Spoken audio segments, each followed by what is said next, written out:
नमस्कार मित्रों, आप सभी का स्वागत है। और आज का जो टॉपिक है एलटी ग्रेड 2025 का जो एग्ज़ाम पैटर्न है उस पर हम डिस्कशन करेंगे और उन बिंदुओं पर चर्चा करेंगे जो बिंदु बहुत इम्पोर्टेंट है एग्ज़ाम के हिसाब से। तो आइए हम चर्चा करते हैं आज के टॉपिक पर जो सबसे ज़्यादा इम्पोर्टेंट है। तो सबसे पहले एलटी ग्रेड 2025 का एग्ज़ाम का जो हमारा पैटर्न रहेगा वो कैसा रहेगा। तो एलटी ग्रेड 2025 का जो एग्ज़ाम का पैटर्न रहेगा वो प्री और मेंस में होगा। कैसा होगा? प्री और मेंस में होगा, दो पार्टों में होगा। पहले हम प्री का पैटर्न देखेंगे, प्री में क्या कैसी चीज़ें क्या टॉपिक पूछा जाएगा। तो प्री में 150 टोटल 150 क्वेश्चन आएंगे। कितने आएंगे दोस्तों? टोटल 150 क्वेश्चन आएंगे, जिसमें 30 क्वेश्चन जीएस के रहेंगे और 120 क्वेश्चन जो है आपके सब्जेक्ट रहेगा। टोटल 150 क्वेश्चन देखने को मिलेगा और एक क्वेश्चन 2 नंबर का रहेगा। टोटल जो है पूर्णांक 300 नंबर का देखने को मिलेगा आपको। अगर टाइम की बात करें तो दोस्तों टाइम जो है 2 घंटे आपको देखने को मिलेगा ये प्रारंभिक एग्ज़ाम में। और इसमें निगेटिव मार्किंग भी देखने को मिलेगी, निगेटिव मार्किंग भी रहेगी। इसके बाद पासिंग मार्क के लिए 40% इसमें आपको अचीव करना होगा। कितने परसेंट अचीव करना होगा? 40% आपको अचीव करना पड़ेगा प्री में। तो ये प्री का पैटर्न था। 150 क्वेश्चन आएगा आपको और टोटली 30 जीएस के रहेंगे, 120 आपके सब्जेक्ट के रहेंगे। ये बहुत मायने रखता है, 30 जीएस और 120 सब्जेक्ट के रहेंगे आपके। फिर इसके बाद आते हैं, देखते हैं कि मेंस में कैसा पैटर्न रहेगा। तो मेंस का जो क्वेश्चन आपको लिखना पड़ेगा वो डिस्क्रिप्टिव बेस पर लिखना पड़ेगा, डिस्क्रिप्टिव बेस पे लिखना पड़ेगा। उसमें अगर आप देखेंगे तो टोटल आपको क्वेश्चन देखने को मिलेंगे, 20 क्वेश्चन आपको देखने को टोटल मिलेंगे। अगर उसमें देखें तो खंड ए और बी में डिवाइड रहेगा, 2 पार्टों में डिवाइड रहेगा, ए खंड और बी खंड, 2 खंडों में डिवाइड रहेगा। अगर हम ए खंड की बात करें तो ए खंड में टोटल आपको 10 क्वेश्चन देखने को मिलेंगे। एक क्वेश्चन आपका 8 मार्क्स का होगा, टोटल आपको 10 क्वेश्चन मिलेंगे। तो टोटल 80 मार्क्स आपको देखने को मिलेंगे खंड ए में।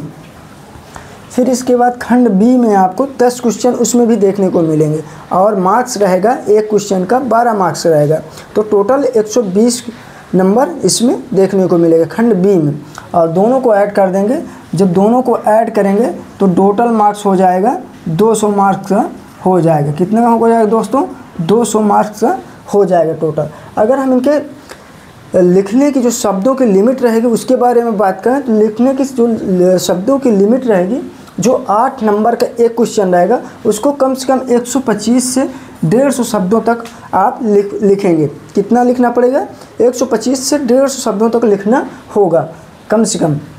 इसके बाद जो 12 नंबर का क्वेश्चन होगा, 12 मार्क्स का क्वेश्चन रहेगा, उसमें कम से कम शब्दों को जो लिमिट रहेगी 200 से 250 शब्दों में लिखना पड़ेगा, क्योंकि एक क्वेश्चन 12 मार्क्स रहेगा तो थोड़ा ज़्यादा लिखना पड़ेगा। और समय सीमा की बात करें, टाइमिंग क्या रहेगा, तो इसमें 3 घंटा टाइम मिलेगा। कितना मिलेगा दोस्तों? 3 घंटा और टोटली इसमें टाइम मिलेगा।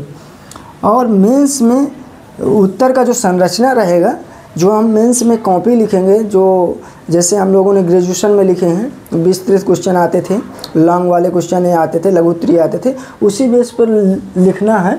तो हमें कैसा, हमारा जो संरचना, हम कैसा स्ट्रक्चर बनाएं कि कॉपी बड़ी आकर्षित दिखे और लिखने में हमें नंबर बढ़िया बेहतर मिले।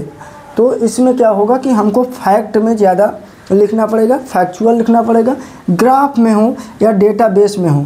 जो हम कहानी बेस पे कुछ भी लिख देते थे ग्रेजुएशन में, उस बेस पे लिखेंगे तो नंबर मिलने की संभावना बहुत कम रहेगी। या हम जो भी चीज़ें लिखें उसको रियल लाइफ से जोड़ करके उसको वहाँ पर कॉपी में समझाने की कोशिश करें, ज़्यादा अच्छा अट्रैक्टिव रहेगा।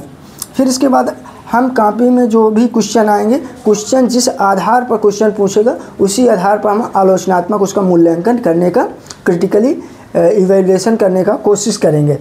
और सबसे ज़्यादा ज़रूरी है कि भाषा में कैसी आपकी पकड़ है, ये भी एग्जामिनर चेक करना चाहता है। तो आपकी भाषा में मजबूत पकड़ होना चाहिए और भाषा आपकी अच्छी लेवल की होनी चाहिए। शब्दावली थोड़ी अच्छी लिखें, ये भी बहुत ज़रूरी है। तो इससे क्या नंबर मिलने की संभावना अच्छी रह सकती।